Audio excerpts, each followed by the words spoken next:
is the stupidity of man to think that he can do evil, even some monstrous evil, and it won't have any backlash on himself. But of course, it seldom works that way, and the moment he figures that out, he starts looking for a way to avoid the repercussions of what he's done.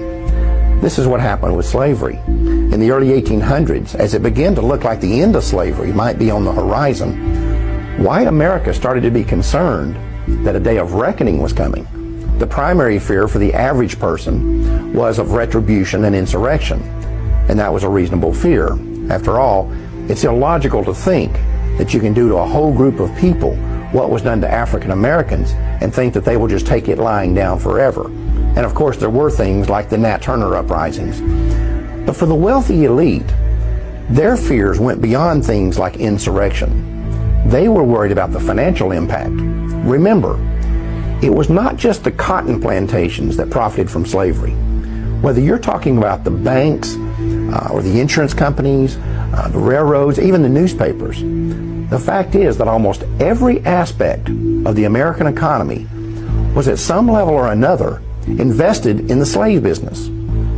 You also need to recognize that for the wealthy elitists who controlled this system, slaves were an asset as long as they were slaves.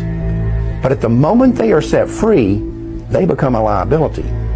And what the elite knew was that the end of slavery would instantly release 4 million people into the economy who had been kept uneducated and effectively unemployable anywhere but the cotton field. The other fear that these people had was intermarriage between blacks and whites would lead to a loss of racial purity. The question was, what were they going to do about it?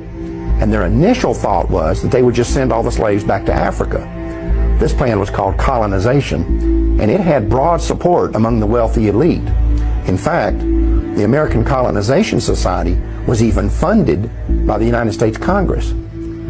But in the end, colonization proved to be unworkable, and the idea was eventually scrapped. But about that same time, a new philosophy was emerging in the world. It was called eugenics, and for some, it seemed like the perfect solution to what had become known as the Negro Dilemma.